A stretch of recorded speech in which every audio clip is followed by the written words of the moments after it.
ये question JEE mains 2024 में है और ये एक अल्टरनेटिंग करंट का क्वेश्चन है। तो क्वेश्चन इस प्रकार है कि in an AC circuit voltage and current are given by V is equal to 100 sine 100t volt and I is equal to 100 sine 100t plus pi by 3 milli ampere respectively. The average power dissipated in one cycle is. तो एक प्रत्यावर्ती परिपथ दिया हुआ है जिसमें धारा और वोल्टेज का वैल्यू दे दी है और उसमें पूछा है कि एक आवर्त में मतलब एक पूरा साइकिल कंप्लीट करने पर पावर कितनी आएगी। तो एवरेज पावर हम निकाल लेंगे V R M S into I R M S into cos phi के बराबर होता है, तो उसमें रख के निकाल लेंगे। तो यहाँ पे सवाल क्या है देखते हैं।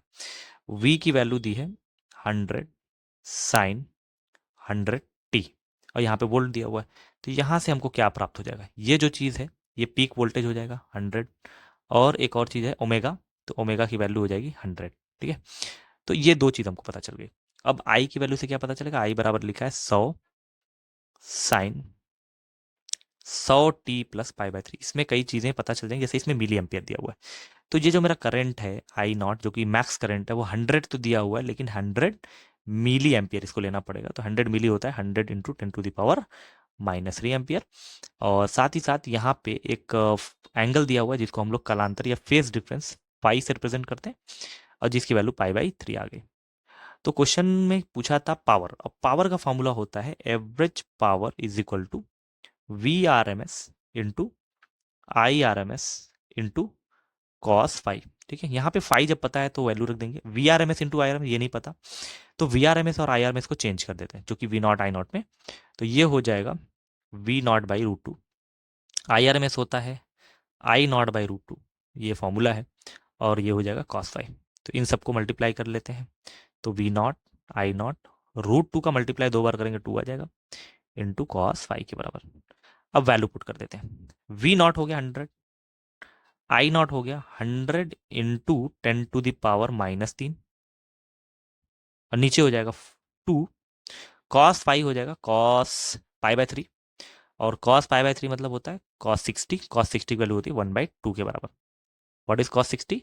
तो यहाँ लिख लेते हैं कॉस 60 मतलब होता है 1/2 के बराबर। ठीक है, तो यहाँ पे हम लोग पुट कर दिया गया। अब देखते हैं क्या आंसर आ जाएगा। तो यहाँ पे 10⁻³ 3 जीरो से कट जाएगा, 1 2 एंड 3, ये 2⁴ हो गया। तो 10/4, और 10/4 कितना होता है, ये हो जाएगा 2.5 वाट के बराबर। तो हमारा जो पावर आ गया, वैसे ये ऑप्शनल क्वेश्चन था, यहाँ ऑप्शन नहीं दिया हुआ, तो क्वेश्चन काफ़ी इजी था इसलिए ऑप्शन को नहीं लिखा गया। तो इसमें पावर निकालना था, जबकि वोल्टेज और करंट का जो वैल्यू थी वो दी थी। वोल्टेज जो है वो पर आवर्ती फॉर्म में चेंज हो रहा था 100 साइन 100t ऐसे करके, और आई बराबर 100 sine 100t plus pi by 3, क्योंकि दोनों पीरियोडिक फंक्शन होते हैं वोल्टेज और करंट, लगातार समय के साथ साथ वो अपनी दिशा को चेंज करते रहते हैं। तो यहाँ से वी नॉट आई नॉट निकाल लिया गया और कलांतर देखा गया पाई बाई 3 मिल गया। तो पावर का फॉर्मूला होता है V R M S into I R M S into cos five.